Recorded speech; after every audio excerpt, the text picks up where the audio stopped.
What it do, golf fans? Welcome back to the Turn Dogs Golf Podcast. This is Liam. Alongside me is nobody. I am running solo dolo this week. Again, if you're in the comments or if you've ever commented on one of our videos, either in Spotify or in YouTube or any of the other platforms we do. By the way, we do offer this on multiple platforms: Apple, Spotify, YouTube, if you have interest. You can look at my ugly little face on YouTube if that's something that speaks your mind.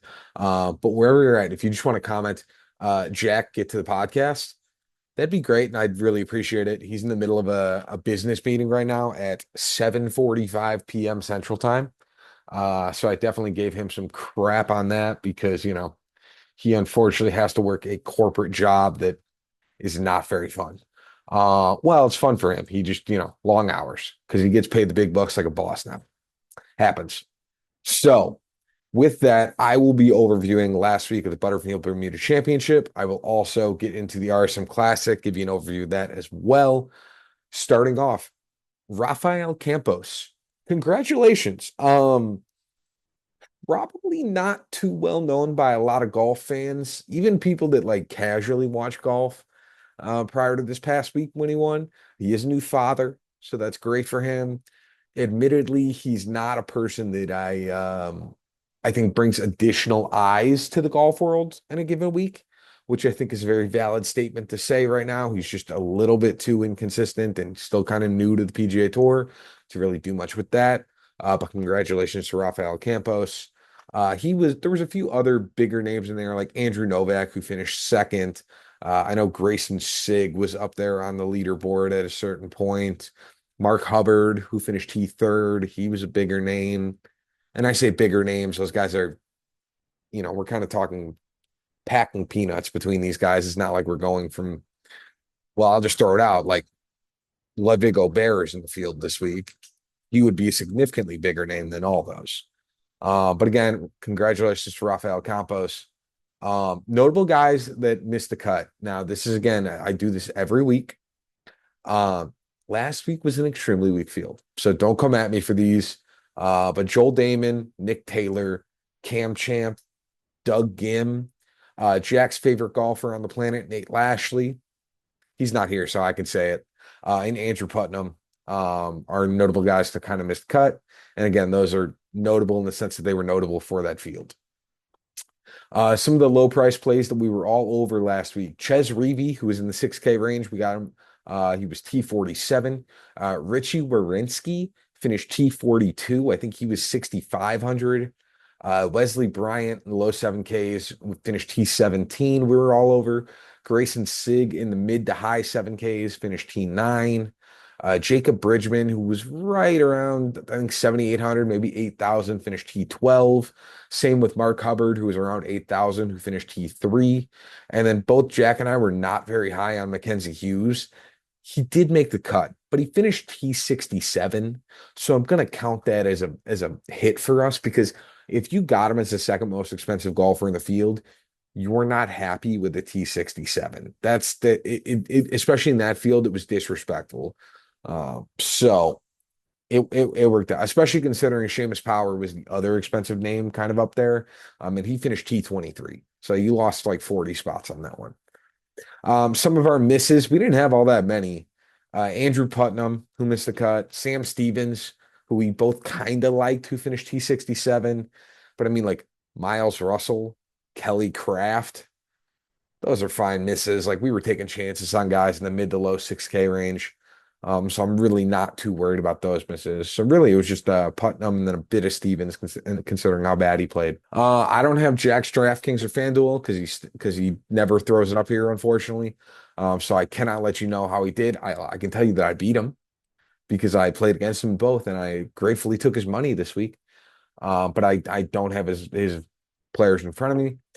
For me, I had Seamus Power, T23. This is on DraftKings. Seamus Power, T23. Andrew Putnam, miscut. Mark Hubbard, T3. Jacob Bridgman, T12. Wesley Bryant, T17. And then Miles Russell, miscut. That's still cashed, even though I had two miscuts, because basically everybody else was top 20. On FanDuel, I had Seamus Power, T23. Ben Griffin, 8th. Andrew Putnam, miscut. Jacob Bridgman, T12. Wesley Bryant, T17. Kelly Craft, miscut. That also cashed, because again, I had 4 guys within T23. So we love that. Getting into bets, I do have Jack's bets. He did pretty good last week. He had 4 bets. He went 3 for 4. His first one being Ben Griffin, top 30 at minus 170. That was a win. He had Grayson Sig top 40 at plus 115. That was a win. And he had Wesley Bryant top 40 at plus 115. That was also a win. His lone miss was Daniel Berger, which he, and here he put Daniel Berger top bleeping 40, minus 165. I think he finished T43. So unfortunate miss for Jack. He went 3 for 4. He gained 1.88 units on the week. So he is now at a negative zero point 0.3 units. So he is crawling his way back to zero, doing much better than I did as far as that was last year. So good for him. On my bets, I went 2 for 4. My wins being Martin Laird over Graham Robertson at minus 105 and Justin Lauer over Sam Stevens at minus 105. My losses being Andrew Putnam over Andrew Novak. Turns out I did wrong Andrew. It happens. And then I had Ben Griffin, top 20 in round 1. He bogeyed the 18th hole on Thursday, which was the par 5 to finish, I think, T29. If he would have parred that hole, he would have finished, I think, T19, and he would have hit. So that sucks. Overall, with 2 wins, 2 losses, I went down zero point 0.1 units on the week, which is like the biggest. I'm okay with that on the planet if I'm going to lose weeks. So I went from being up 5.63 units to being up 5.53 units on the week. The year's still early. I'm very okay with it. I'll get into Jack's winners. He had Ben Griffin and Grayson Sig. I think Griffin finished 8th and Sig finished T9. Don't quote me on that. Again, he didn't fill it in because he's working. But they're both top 10. I'm almost positive. And then my winners, I had Andrew Putnam, who missed the cut, and then Jacob Bridgman, who finished T12. So we had three of our 4 winners in the top 12. It's pretty good, all things considered. And then Jack's wild card was Ben Griffin in the final group at plus 1,300. That was a miss. And I had Kevin Kisner. This ain't no hobby. Notice Jack is not online, by the way, because he knows I would have trash talked the crap out of him on calling me out for this. He laughed in my face last week when I said this. I said, Kevin Kisner is going to be top 40. And if he's going to do it anywhere, it's going to be this course because you don't have to be long off the tee. You just have to be accurate. Turns out, top 40, Kevin Kisner, plus 375. Winner. So make sure when I say this next week, when Jack's back on the podcast, I'm going to say it all over again just to laugh in his face because he very much trashed that pick. For my wild cards, I have 3 wins and 5 losses. So we're crawling our way back to 500. If you go 500 on wild cards and all of them are plus 200 or more, then you're making money on wild cards. It's always been a tough guess when it comes to wild cards on golf. But this is probably it's a decent start, all things considered for me. So I'm not too mad at it. Onwards our way out of Bermuda over to the RSM Classic. We were at the Sea Island Resort in Georgia. This is the Seaside. Well, it's going to be played in 2 courses. It's going to be played at the Seaside course as well as the Plantation course. They're going to play 3 rounds at Seaside and 1 round of Plantation. Obviously, if you don't make the cut, then you'll play 1 and 1. Just some notable winners here at this event. 2015, Kevin Kisner. 2016, Mackenzie Hughes. 2017, Austin Cook. Wow, what a throwback name there. 2018, Charles Howell III. 2019, Tyler Duncan. 2020, Robert Streb. 2021, Taylor Gooch. 2022, Adam Svensson. And last year, Ludwig Aubert. Again, most of this event will be taking place at the Seaside Resort course, but everybody plays 1 round either Thursday or Friday at the Plantation course. Most of my notes are from the Seaside course because it's the only spot where they have any data really associated with it.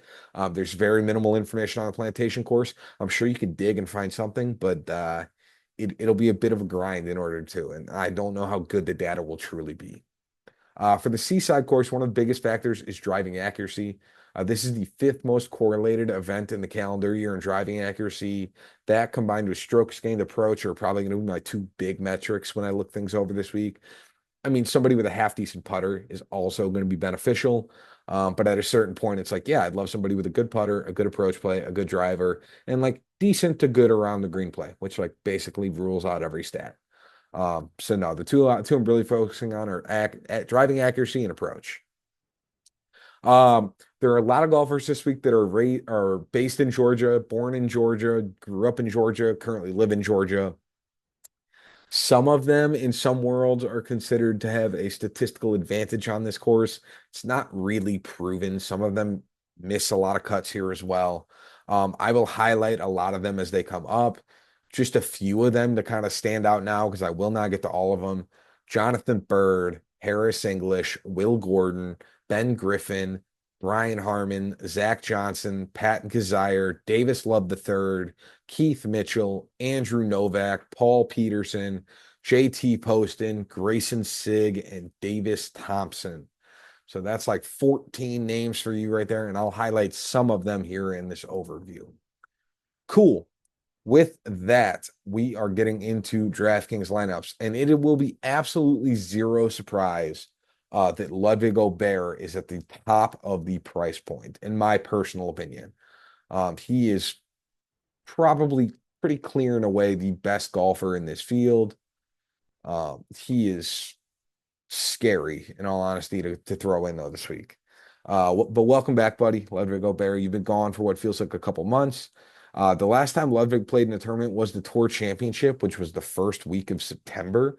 So he's officially been gone for over 2 months, which you don't love to see, but sometimes guys need those resets. Ludwig specifically, for a reason I'll get to in a second. He actually had surgery on his left knee to repair a torn meniscus, which I guess caused a lot of issues in the fall last year, which is why he didn't play as good. So he's back now, but is he fully healthy? What effect is the leg gonna play? Again, he won here last year. I don't think he's a bad choice. I think he's gonna make a cut. But I don't mind waiting on him and just kind of seeing, especially if you even just want to wait until like Wednesday of this week, because he's going to talk to press. He's the best player in the field. He's going to talk to press, see how he's feeling. Is he at 100%? Does he say he's still kind of getting back into the swing of things? It's going to be very ebb and flow. I record this on a Monday night, so I can't give you all of the details. But keep an eye on what he says this week. If he feels 100%, I'd be much more inclined to go get him $800 more than the next expensive person. If he's at 50%, I'm probably holding out and taking a chance that he may play well, but he may finish T50. He may do what Mackenzie Hughes did last week and make a cut, but not really do much with it. I take that with what you choose. Davis Thompson, he's another golfer we haven't seen in a while. He's at 10,400. He last played in the Shriners, so he played about a month ago. But then prior to that, he played at the BMW, which was about a month and a half, 2 months before that. Jack and I have been all over Davis Thompson for the better part of the last like calendar year. We even picked him as a winner's pick at the John Deere way back when. So you generally know that we're a big fan of him. He is the Georgia boy. He's also played this event 5 times. He's got 2 made cuts in his last 2 starts, T53, T23. Previous 3 times he missed a cut, but he was also like in college at those times. It's like Miles Russell when he misses cuts at like 15 right now. It's like, are we going to hold that to him when if he makes it on the PGA Tour in 5 or 10 years? Probably not. I also think Davis Thompson is a significantly better golfer than 3 years ago. He won a PGA Tour tournament and plays legitimately now. So keep that in mind. I'm very comfortable going to Davis Thompson. Then there's Denny McCarthy, who has not played since August 25th at the BMW Championship. During his stretch of previous golf, he had lost strokes gained off the tee in 9 of his previous 12 starts. That might look really bad, but a lot of the reason he loses off the tee is because he's such a short hitter of the golf ball. He is, I say quite accurate. He's decently accurate off the tee. He's above average. So he's a very viable option this week. And he has good finishes here of T5, T8, T10, and 2 T46s. And then we all know he's a really good putter. So I think of the 3 of them, I'm most comfortable going to Denny. I also think that Ludwig probably has the most inherent risk. So if you don't want to panic, put Denny in. I think he's a safe option. I think he'll do good this week. If you want to take the chance that Ludwig is already at 100%, get him at 11-2. Cool. Into the 9K range we go. We've got Brian Harmon at 9,800 down to Matt Wallace at 9,000. I'm going to start with Harmon. He's one of the best driving accuracy players in the field. He hits the fairway at a 72% clip. He's also, again, a Georgia boy. He's from St. Simon's Island. And he's played really well on this course, all things considered. He's got finishes here of T44, T2, T61, miscut, T14, T32, T4. So he doesn't have a ton of wins, but he does have top 10 upside. He does have the one miscut, which looks a little worse, but he's a viable option if you want to get to him at 9,800. Next guy I'll mention is Siwoo Kim at 9,600. He's an elite approach player and a really good driver of the golf ball. He's 18th in the event in driving accuracy at like 67.2%. One other thing to note on Siwoo, his biggest weakness has always been his putter, but he's gained with the putter in 4 of his last 5 starts. Last 2 times he's done that, he's gone on to win a tournament in the next 2 to 3 weeks. So maybe he doesn't win here at RSM, but if he doesn't, I'm keeping an eye out him at the Century, and I'm keeping an eye out for him at probably this. Actually, the Sony would also make a ton of sense for Siwoo. So if he continues his good form, I like him this week. And if he doesn't win this week, I'm gonna keep an eye out for him at the Sony because I think that could be a very dangerous, and good play for Siwoo Kim. So I think he's viable this week at 96. There's JT Poston, who's another St. Simon's, Georgia guy. He's been inconsistent here. He has two T14s and a T21 finish, but then he's also got 5 missed cuts, which is terrifying. He just won at the Shriners recently, so it means he's going to be coming in on good form. But he's just kind of a risky play because you never know what kind of Poston you're going to get at any point in time. So I think he's still some tread on the tires. I think he'll play decent. But again, I'm not reliant on Poston, and I don't think you should be either. He's one person I'm kind of comfortable avoiding in this range. There's Ben Griffin. I'm going through most of these guys now, which is kind of funny. Ben Griffin, nobody's really played more golf on the PGA Tour than our buddy Benny. He's teed it up for almost 30 rounds, which is crazy. He's been in a good swing too. He's got finishes of 8th, T24, T22, T11, and T37. Again, he's also a St. Simon's guy, so take that into account. I think he's a very viable option this week if you want to get to him at 9,300.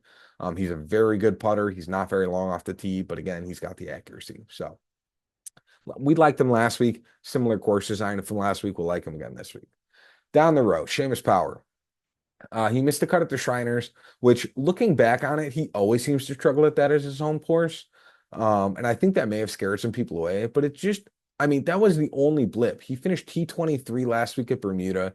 He has 5 T26 finishes in his 6 starts this fall, with the only one being that miscut at the Shriners.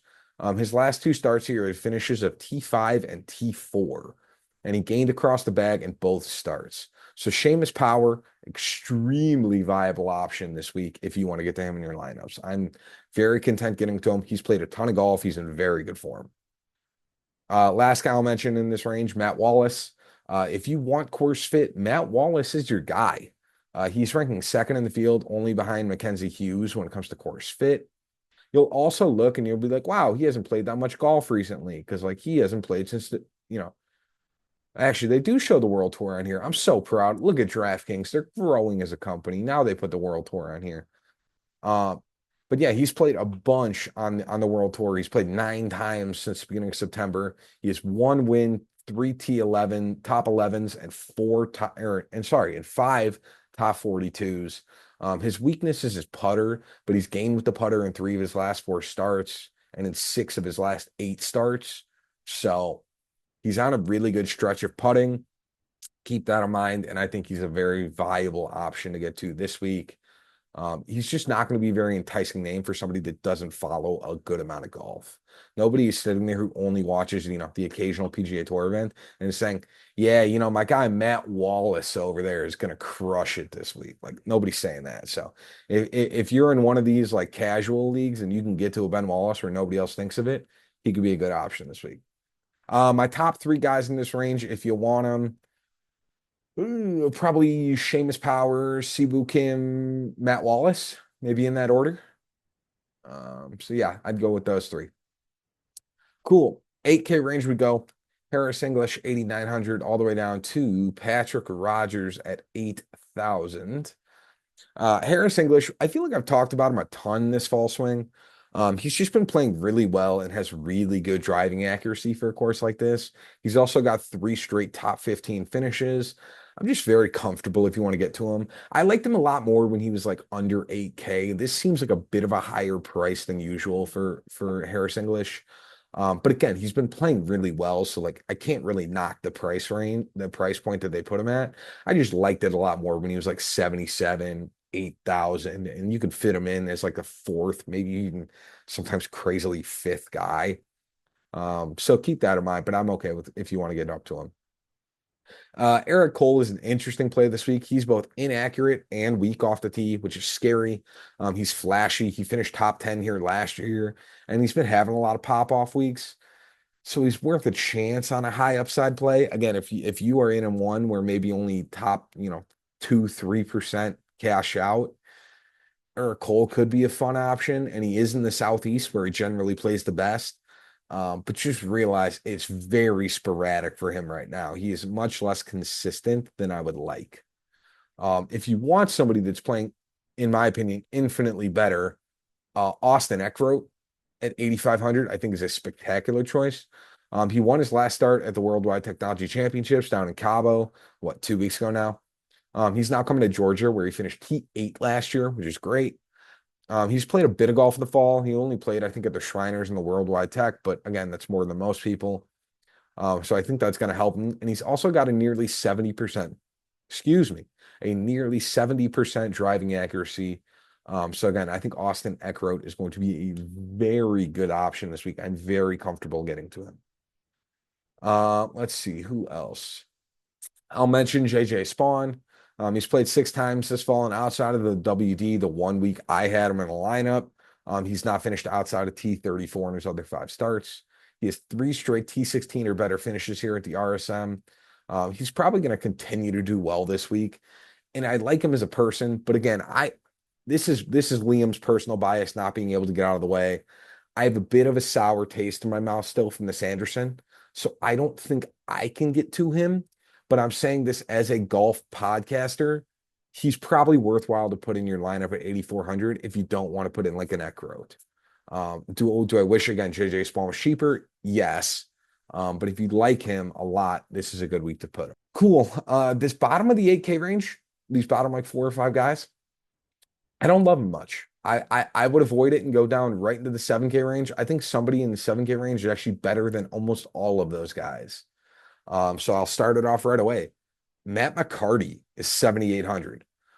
He's extremely accurate off the tee with a 70.7% driving accuracy, and he seems like one of the most mispriced golfers in the field. He's won 4 times in his last 11 starts.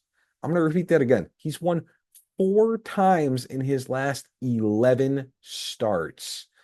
That means in his last like 45 rounds, he has won 4 times.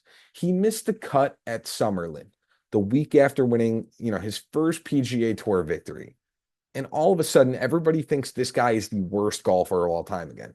Jack and I called it a mile away. He was going to miss the cut that week after in Summerlin. It just made sense.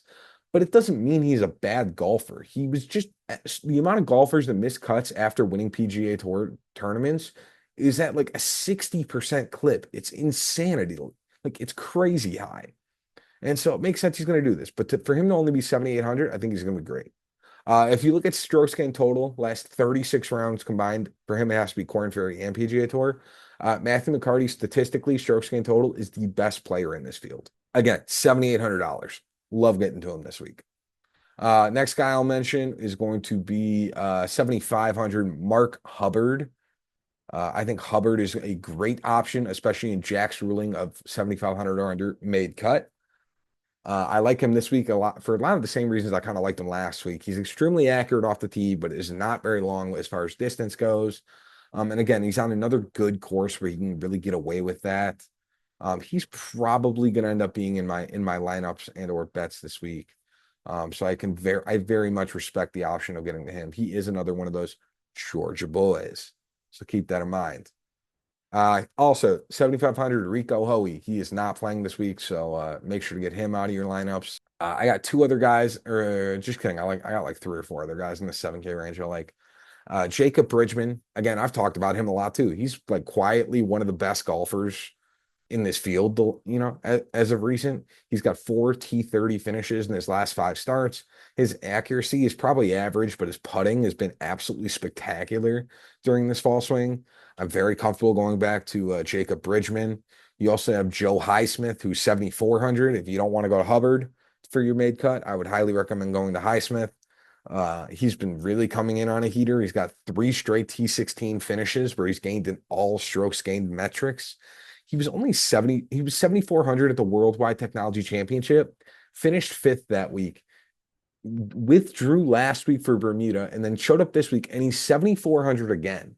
So they never adjusted his price point from that 7,400. I think he is another great steal this week, especially to make a cut. I will mention Wesley Bryant at 7,200. Nothing has really changed since last week. I liked him last week. He was a short hitter who was extremely accurate and wasn't very long off the tee. He finished T17. I see no problems just being like, hey, similar course as it was last week. You did good last week. And we go again. 7,200. Go make a cut again, Wesley. Finish I guess like T35-ish, maybe T40. I could totally see him doing that. And I'm very comfortable going back to him at that point. Last guy I will mention, this one is a scary play, admittedly. I would much prefer going to Bridgman, Highsmith, or Bryan. Patton Kizzire is a Georgia boy. He's played this event 10 times. He's made the cut in 6 of his last 7 starts here. He does have a T10 in that as well. I think he is an option to make the cut. But if you're looking at it, he's the same price as Wesley Bryant at 7,200. I think Wesley Bryant has more upside to finish, top 30 potentially. Whereas with Patton Kizzire, you're probably getting a T55-ish, which is just a little less exciting. I think if Patton Kizzire was like high 6K pricing, I would be all over him this week. But unfortunately, I don't love the 7,200 price point with the guys around him. Whew. All right, this is a lot of talking, guys, but I'm trying my best to get through this quick. 6K range, we have Zach Johnson all the way down to Davis Love the third. This is his tournament after all, so he gets in the field. Cool. I have 2 names I'm going to mention in here. I don't love a lot of the guys in the 6K range here. But speaking of cuts, we talked about Patton Kizzire making a lot of cuts here recently. Lanto has made his last 8, Lanto Griffin, that is, has made his last 8 cuts. He was injured majority last season, which I think is part of the reason why his numbers don't look great. When you look over a lot of his information, it just seems a lot worse than it really is. But not even on DraftKings, it shows he's made 15 out of 20 on cuts. Most of his missed cuts were a while back. He's very average on the PGA Tour in driving accuracy. His biggest weakness is around the green play. One thing I didn't really even talk about for this event, the green sizes here are like 7,200 feet. So they're plenty big. They got plenty big greens. So the biggest issue, honestly, is 3 putting as opposed to, having to make chips and putts. So I'm comfortable if you want to get to Lanto at 6,900. The other guy I will mention, I liked him last week. I liked him again this week. Richie Warinsky. For all the trash talk Jack gave me last week on like the Kisner picks and this Rowinski pick, he did pretty good for his price. He finished like T47. He was 6,500. I mean, that's all you needed from him. I like him again this week for a lot of the same reasons. He's accurate off the tee. He's got decent approach, and he's on pretty good form. Let's not call it good form, but I think he's made his last 3 cuts.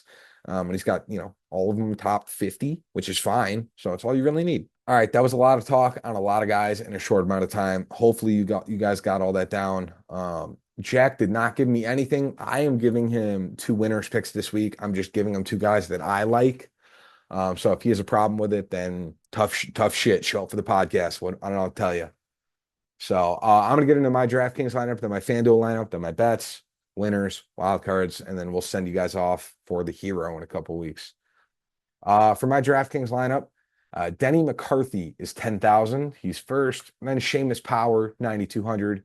Austin Eckroat, 8,500. Matt McCarty, 7,800. Matt Kuchar, who I didn't really talk about much, but he also plays very well on courses like this. Again, not a long ball hitter, but extremely accurate. And then he's got the irons and the putter in order to do quite well here. I don't love getting to him. He's not the nicest person of all time.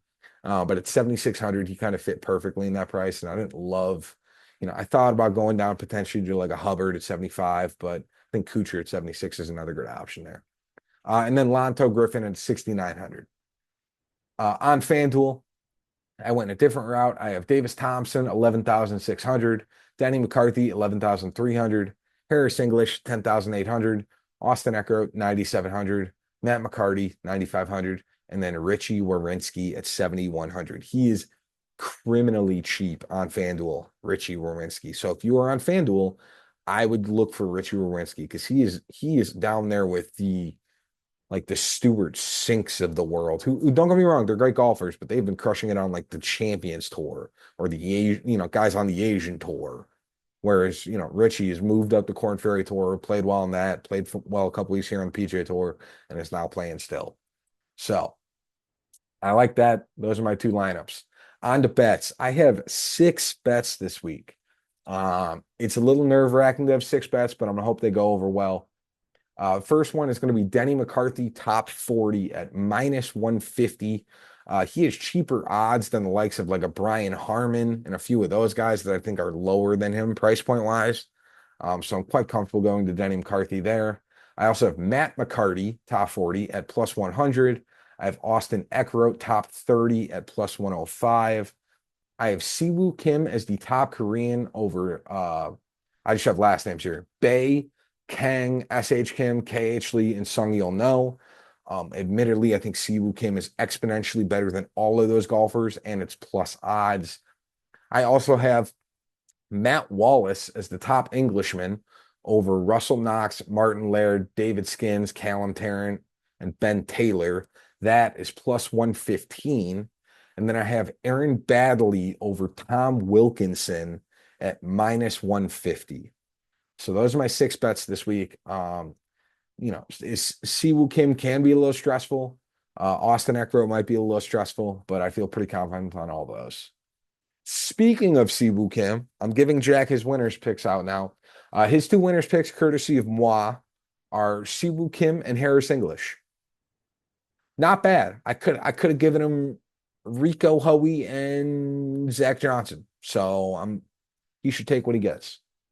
For my wild card play, Joe Highsmith, top 30 is +200. I will say it again. Joe Highsmith, top 30 is +200. Crazy. He has 3 straight T16 finishes. He's been playing really well. So I'm very comfortable going to him, and I like that as a wild card pick for T30 at +200. Last but not least, my winners for this week, I'm picking 2 kind of lower-ish names, not going top of the leaderboards by any means. I'm going Austin Eckler on like a back-to-back type of performance, and then give me Matt Wallace, who's been crushing it on the European Tour. So those are my winners. Again, I know this was a quick week, and I know you guys just had to listen to me talk. We'll get Jack back here for the hero. I'm sure he's going to do some, Tiger Woods loving all over that podcast as much as you guys know Jack. So we'll make sure we get him in here for that one because I know he'll want to talk all about Tiger. But with that, that is the RSM Classic. If you are betting, this is probably a good week to do it. There's some actual decent names here. Keep an eye on the weather. The weather could play a bit of a factor this week, considering we are, right on the coast of the Atlantic Ocean. But outside of that, happy betting, safe betting. Let's go out there, win some money. Deuces.